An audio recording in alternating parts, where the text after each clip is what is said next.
Students welcome back in your own YouTube channel that is trust tutorials. आज हम पढ़ने वाले हैं गुडविल का हमारा next method that is class 12 की अकाउंटेंसी पढ़ रहे तो हमारा है कैपिटलाइज्ड मेथड। इससे पहले हम सुपर प्रॉफिट मेथड पढ़ चुके हैं, एवरेज प्रॉफिट मेथड पढ़ चुके हैं, एवरेज के दोनों पार्ट पढ़ चुके हैं बेटा। ठीक है, तो अगर आपने वो वाले पार्ट्स नहीं देखे हैं तो प्लीज़ उनको देखो, इंट्रोडक्शन पार्ट देखो गुडविल चैप्टर का, तभी आप इस वीडियो पे आओ। ठीक है, आई बटन में सारी वीडियोस आपको मिल जाएंगी लाइन वाइज। ठीक है, so now look we at capitalize method. तो कैपिटलाइज मेथड को दो पार्ट में डिवाइड किया गया। There is two method in capitalize method. तो सबसे पहला मेथड का नाम है कैपिटलाइजेशन ऑफ एवरेज प्रॉफिट और कैपिटलाइजेशन ऑफ सुपर प्रॉफिट। तो अभी हम जो ये पर्टिकुलर वीडियो है, यह पर्टिकुलर वीडियो आपको सिखाएगी कैपिटलाइजेशन ऑफ एवरेज प्रॉफिट। ठीक है, कौन सा सिखाएगी? एवरेज प्रॉफिट वाला। जो नेक्स्ट वीडियो होगी आपको एंड स्क्रीन में मिल जाएगी, वो सिखाएगी आपको सुपर प्रॉफिट। ठीक है जी, सो स्टार्ट करते हैं। There is only 4 steps, 4 basic steps हैं इसके अंदर। तो सबसे पहला स्टेप है कैलकुलेट एवरेज प्रॉफिट। क्या है पहला स्टेप? Calculate average profit. लेकिन असल में होता क्या है, जब ये वाला मेथड आता है, जब तक में बच्चे बहुत अच्छे तरीके से सीख चुके होते हैं एवरेज प्रॉफिट निकालना, तो जब इस टाइप का क्वेश्चन होता है उसके अंदर generally, I am talking about generally average profit आपको निकाल के दे रखा होगा। और एवरेज प्रॉफिट निकालने में कोई बड़ा काम नहीं है कि भाई बहुत बड़ा काम करना है। एवरेज प्रॉफिट का एक बेसिक सा फॉर्मूला होता है, total profit divide by number of years. भाई वो कितने सालों का प्रॉफिट है, लेट अस अज्यूम कि तेरा 5 सालों का प्रॉफिट है, तो 5 सालों का प्रॉफिट प्लस करेंगे डिवाइड बाय 5। अगर 4 सालों का प्रॉफिट होता तो 4 साल को प्लस करते प्रॉफिट को डिवाइड बाय 4। हाँ, अगर वहाँ पे कोई लॉस होता, अगर किसी साल लॉस होता तो वो प्लस ना होता, क्या होता, वो वहाँ पे वो माइनस हो जाता। ठीक है, ओके। तो पहले स्टेप में एवरेज प्रॉफिट तब निकालेंगे अगर क्वेश्चन में गिवन नहीं है, और अगर भगवान की दया से क्वेश्चन में गिवन है तो आपको नहीं निकालना। उसके बाद calculate capitalized value of business, और we can say of firm. ठीक है ना भाई, कैपिटलाइज वैल्यू निकालनी है किसी भी बिजनेस की, किसी भी फर्म की, जो आपके क्वेश्चन में मेंशन्ड होगा। अगर क्वेश्चन में बिजनेस बोल रहा है तो आप बिजनेस लिख लेना, क्वेश्चन में फर्म बोल रहा है फर्म लिख लेना, तो कोई बड़ी बात नहीं है। तो capitalize value of the business. तो इसमें एक छोटा सा फॉर्मूला लगेगा, उस फॉर्मूले को याद कर लो, इतना ज़्यादा मुश्किल नहीं है। एवरेज प्रॉफिट मल्टीप्लाई 100, क्या बोल रहा हूँ, average profit multiply 100 divide by normal rate of returns. जहाँ पे आके बच्चे बहुत बार गलती कर देते हैं, नॉर्मल रेट ऑफ इंटरेस्ट लिख देते हैं, जो कि बहुत गलत चीज़ है। नॉर्मल रेट ऑफ रिटर्न्स का यहाँ पे रिटर्न ध्यान रखना है, 2 बार आर आ रहा है। ठीक है, तो average profit multiply 100 divide by normal rate of returns. ठीक है, और जहाँ तक हमारा टीएस ग्रेवल है तो वो generally normal rate of return 10 ही रखते हैं, तो mostly normal rate of return आपको क्वेश्चंस के अंदर 10 मिल जाएगा। ओके जी, तो 10 यहाँ आ जाएगा और मल्टीप्लाई 100, और जो एवरेज प्रॉफिट अगर क्वेश्चन में गिवन होगा तो वो लिखेंगे, इफ अगर गिवन नहीं है तो जब आप फॉर्मूला लगाओगे तो वो यहाँ आ जाएगा। उसके बाद हम कैलकुलेट करेंगे नेट एसेट्स। ठीक है, हम क्या कैलकुलेट करेंगे? Net assets. नेट एसेट्स समझ रहे हो कि भाई संपत्ति, वो संपत्ति जो बच गई, जो संपत्ति बच गई, नेट एसेट्स। ठीक है ना, संपत्ति होती है, ठीक है, एसेट्स को हम संपत्ति बोलते हैं। तो नेट एसेट्स, और नेट एसेट का एक और नाम भी है कैपिटल एम्प्लॉयड। ठीक है, जनरली वैसे टीएस ग्रेवल फॉलो करता है कि वो नेट एसेट लिखे। ठीक है, लेकिन अगर कभी कभार कैपिटल एम्प्लॉयड भी लिख दे तो कोई गलत बात नहीं है कि पहुंच जाए आप टीएस ग्रेवल के पास, और या यही कैपिटल एम्प्लॉयड कहाँ से आ गया, नेट एसेट्स की जगह। ठीक है, तो नेट एसेट्स के 2 फॉर्मूले हैं। जो भी आपको क्वेश्चन के अंदर इंफॉर्मेशन होगी, उस इंफॉर्मेशन को एनालाइज करके आपको ये पता चलेगा कि आप ए पार्ट लगाओगे या बी पार्ट को लगाओगे। तो अगर नेट एसेट्स का पहला फॉर्मूला टोटल एसेट्स, मतलब फिर ऑल एसेट्स जिसके अंदर गुडविल नहीं होनी चाहिए, NIT नहीं होना चाहिए, सॉरी NTI नहीं होना चाहिए, मतलब नॉन ट्रेड इन्वेस्टमेंट नहीं होनी चाहिए। NTI नॉन ट्रेड इन्वेस्टमेंट नहीं होनी चाहिए, और FA का मतलब है फिटिशियस एसेट्स नहीं होनी चाहिए, और मतलब ऑल एसेट्स। ठीक है, माइनस करेंगे outsider liability like creditor, bills payable, तो ये आउटसाइडर लायबिलिटी। ध्यान रखना, आउटसाइडर लायबिलिटी, अगर आपको लायबिलिटीज दे रखी है ना, तो आउटसाइडर लायबिलिटी कौन सी नहीं होती, जैसे कि कैपिटल आउटसाइडर लायबिलिटी नहीं है, जैसे कि करंट एसेट्स आउटसाइडर लायबिलिटी नहीं है। करंट एसेट बोल रहा हूँ, current account balance, capital account balance are not outsider liabilities और एनी फर्दर रिजर्व्स, और जो बचे हुए हमारे रिजर्व्स बच गए वो भी आउटसाइडर लायबिलिटी में नहीं आते हैं। तो ध्यान रखने वाली बात, आउटसाइडर लायबिलिटीज में कैपिटल अकाउंट नहीं आता, करंट अकाउंट नहीं आता, ठीक है, और हमारा रिजर्व्स नहीं आते। नेक्स्ट आता है हमारा नेट एसेट्स का एक और फॉर्मूला, तो capital plus reserves minus F A मतलब fictitious assets minus goodwill if there is mention in a balance sheet और अ क्वेश्चन, ठीक है, माइनस एनटीआई, एनटीआई मतलब non trade investment. Non trade investment वो होती है जिसके अंदर हम डील नहीं कर रहे होते, लेकिन फिर भी हमने पैसा, अपनी फर्म का पैसा कहीं और इन्वेस्ट किया होता है, ठीक है। बाद में क्या करेंगे, गुडविल ऑफ द फर्म निकलेगी कैसे, at the end capitalize value of the firm जो आप सेकंड स्टेप से निकालोगे, और नेट एसेट्स को माइनस कर देंगे जो आप थर्ड स्टेप से निकालोगे। दोनों को माइनस करने के बाद जो भी आंसर आपके पास फाइनल बचता है that is known as goodwill of the firm, तो वो बचेगी गुडविल ऑफ द फर्म। तो बस बेसिकली 4 स्टेप्स है, 4 को ना देखा जाए तो एक फॉर्मूला ये लर्न करना है, सीधी सी बात। ये दोनों फॉर्मूले आप लोग पहले भी लर्न कर चुके हो, ठीक है, और आखिरी में ये फॉर्मूला तो समझ आ ही जाएगा भाई, इसमें से ये माइनस कर दो, होगी कहानी खत्म। स्टेप सेकंड में से स्टेप थर्ड को सब्ट्रैक्ट करना है। अब लुक करते हैं हम question illustration number 18 and illustration number 19 पर।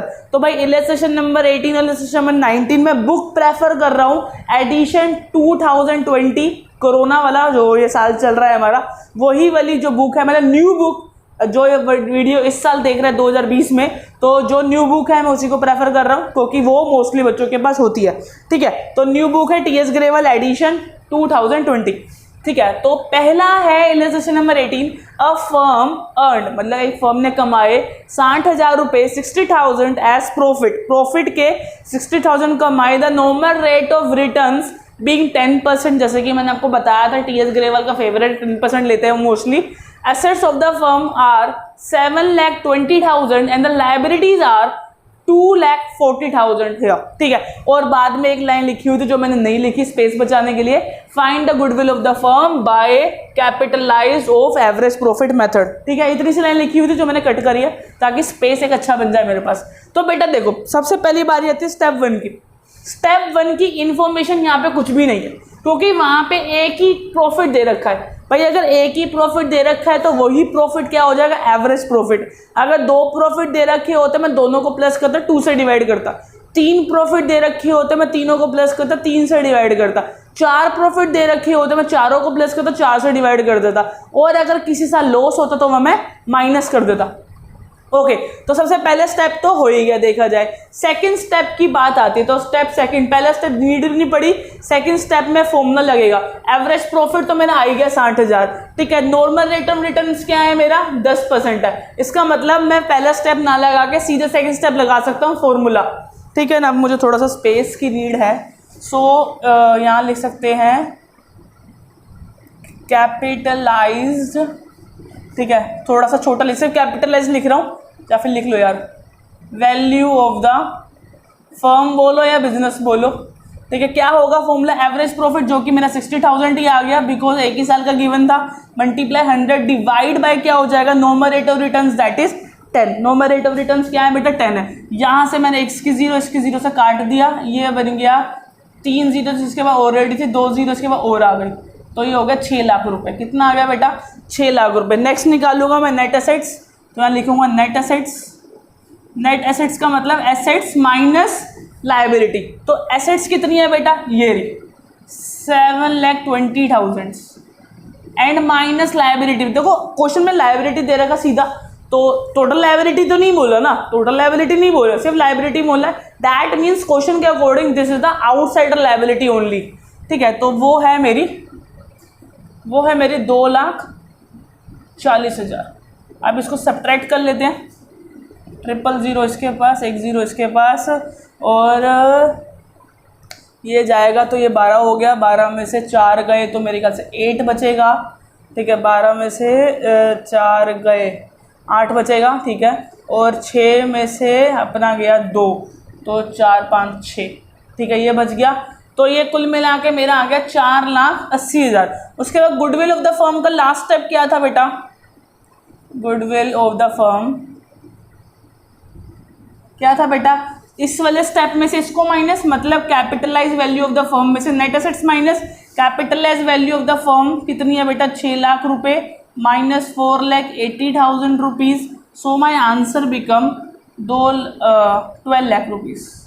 नहीं 12 लाख नहीं, 1,20,000 rupees. 1,20,000 rupees is the goodwill of the firm. तो बेसिकली बेटा एक चीज़ का ध्यान रखना, मेरे पास थोड़ा बोर्ड में स्पेस का इशू था, इसलिए मैंने यहाँ पे कोई फॉर्मूला नहीं लिखा है. जैसे कि इसका फॉर्मूला नहीं लिखा, नेट एसेट्स का फॉर्मूला नहीं लिखा और गुडविल का फॉर्मूला लिखा. लेकिन अगर आप लोग फॉर्मूला नहीं लिखोगे तो नंबर कट जाएंगे, तो ऐसा नहीं करना. मेरे पास स्पेस का इशू था, अदरवाइज मैं फॉर्मूला जरूर लिखता हूँ ताकि आप लोगों को भी हैबिट बनी रहे. और लास्टली इस क्वेश्चन में गलती है, जो कि क्या है कि goodwill of the firm last answer निकालने के बाद आपको रुपीज़ का साइन लगाना ही लगाना है. नहीं लगाओगे तो नंबर कटेंगे ही कटेंगे.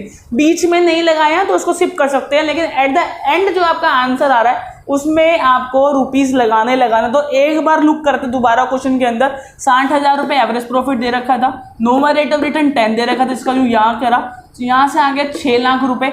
उसके बाद हमने क्या देखा कि नेट एसेट निकालने के लिए क्या चाहिए होता है, total assets minus outsider liability. तो एसेट्स थी 7,20,000 and liabilities are 2,40,000. Then subtract करा मैंने तो 4,80,000 बचा. Then goodwill of the firm क्या होती है, capitalize minus net assets. Then 6 lakh rupees minus 4,80,000. The answer become ₹1,20,000. Okay, now look करते हैं इलस्ट्रेशन नंबर 19 की तरफ. होप कि आप लोगों को समझ आई होगी. अगर जो भी चीज़ नहीं समझ आ रही है प्लीज़ कमेंट सेक्शन आप लोगों के लिए खुला हुआ है, प्लीज़ वहाँ पे भर के कमेंट करो डाउट्स की.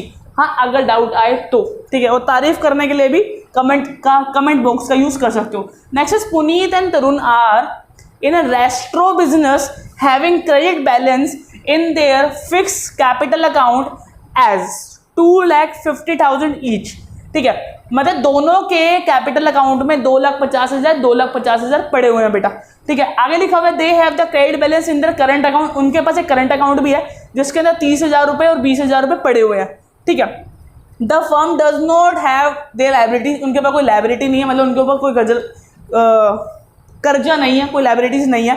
ठीक है, that means they do not have the outsider liabilities also. ठीक है, they are regulate their earning profit and their average profit for the 5 year is 1 lakh rupees. मतलब उन्होंने ना थोड़ा काम आसान कर दिया. उन्होंने खुद ही बता दिया कि एवरेज प्रॉफिट 5 सालों का कितना आ रहा है, 1 लाख रुपीज है. इसका मतलब पहले स्टेप से फिर बच गए. पहला स्टेप जो था कि हमें एवरेज प्रॉफिट निकालना पड़ता, उससे हम फिर बच गए, क्योंकि क्वेश्चन ने मुझे ऑलरेडी मेंशन कर दिया. क्या मेंशन कर दिया कि 1 लाख रुपए है 5 सालों का एवरेज प्रॉफिट. तो हम स्टार्ट करते हैं सेकंड स्टेप से, जिसके अंदर लिखेंगे कैपिटलाइज्ड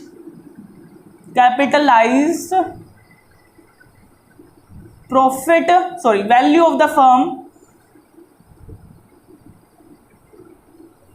जो कि कैसे निकलेगी, एवरेज प्रॉफिट कितना है बेटा, खुद ही बता दिया उसने, 1 लाख रुपए है. मल्टीप्लाई क्या करते हैं, 100 करते हैं. डिवाइड बाय क्या करते हैं, नॉर्मल रेट ऑफ रिटर्न करते हैं, जो कि 10 है. यहाँ से एक जीरो से एक जीरो खत्म हो गई, 2 जीरो इसके पास थी, 3 जीरो इसके पास थी और 1 जीरो और आ गई भाई. ठीक है, तो कुल मिला के ये हो गया 10 लाख रुपए. कितना बन गया, 10 लाख रुपए. अब मुझे क्या चाहिए होगी बेटा, नेट एसेट्स.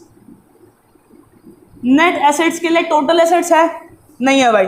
टोटल लाइबिलिटीज है, नहीं है भाई, कुछ नहीं है. इसका मतलब पहले वाला तो लग ही नहीं सकता ना भाई. पहले वाला लगाने के लिए आपको चाहिए था all assets minus outsider liability. All assets के बारे में कुछ नहीं बताया गया, पूरे क्वेश्चन में ऑल एसेट्स के बारे में कुछ नहीं बताया गया. तो हम लगाएंगे सेकंड, जिसमें capital plus reserves minus FA minus goodwill minus NTI. तो नॉन ट्रेड इन्वेस्टमेंट के बारे में क्वेश्चन ने कुछ नहीं बोला, खत्म हो गई इसकी बात. गुडविल के बारे में क्वेश्चन ने कुछ नहीं बोला, खत्म हो गई.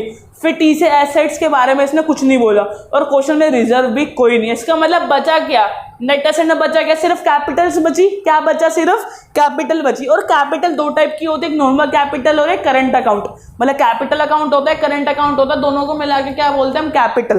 ठीक है, total capital of the firm. तो हमें क्या करना है, एक बार देखो ध्यान से देखना, 2,50,000 तो उसने मुझे क्या बताया था ईच. कैपिटल अकाउंट में दोनों में 2,50,000 पड़े हुए हैं, तो 2,50,000 इधर पड़े हुए हैं, और एक 2,50,000 पुनीत के हैं, और एक 2,50,000 तरुण के हैं. और उसके बाद पुनीत के 30,000 रुपये भी क्रेडिट के अंदर बचे हुए हैं, प्लस में 20,000 रुपये तरुण के भी बचे हुए हैं. तो इसका मतलब टोटल कैपिटल कितनी होगी यहाँ पर देख लेते हैं। 2,50,000, 2,50,000 तो सीधी सी बात है 5 लाख रुपए हो गया बेटा। 5 लाख में 30 और 20 जोड़ेंगे 5,50,000, 5,50,000 नॉर्मल सी कैलकुलेशन थी ये, ठीक है। 5,50,000 और ऊपर बेटा कितना था ये 10 लाख रुपए, ठीक है। अब मुझे पता है गुडविल ऑफ द फर्म कैसे निकलती है।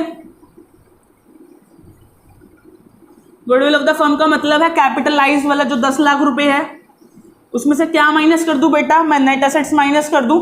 तो जो थी मेरी 5,50,000, the value become 4,50,000 left, that is 4,50,000 is the goodwill of the firm that's run by Puneet and Tarun, ठीक है जी। तो ये नॉर्मल सा क्वेश्चन था। एक चीज, बस एक चीज दिमाग में नोट डाउन कर लो, एक चीज यहाँ पे ना एक वर्ड आपने देखा होगा इस क्वेश्चन के अंदर, इलस्ट्रेशन 19 के अंदर एक वर्ड है जिस पर थोड़ा फोकस करना, क्रेडिट बैलेंस लिखा है यहाँ पर, करंट अकाउंट में लिखा है बेटा। उसके बाद यहाँ देखो एक और वर्ड देखो, क्रेडिट, वही वर्ड दोबारा आया, क्रेडिट बैलेंस। कहाँ लिखा है बेटा, फिक्स कैपिटल में लिखा है। अब यहाँ पे इस चीज को नोट डाउन करो, जब भी वो क्रेडिट बैलेंस को बोलेगा, जब भी वो क्रेडिट बैलेंस को बोलेगा, इसका मतलब तब तक तो मुझे प्लस करना है, प्लस करना, प्लस करना, प्लस करना है। लेकिन जैसे ही वो debit balance in current account और we can say capital account बोले, तो मुझे प्लस नहीं करना, मुझे माइनस करना है। मुझे क्या करना है, माइनस करना है, ना कि प्लस करना है।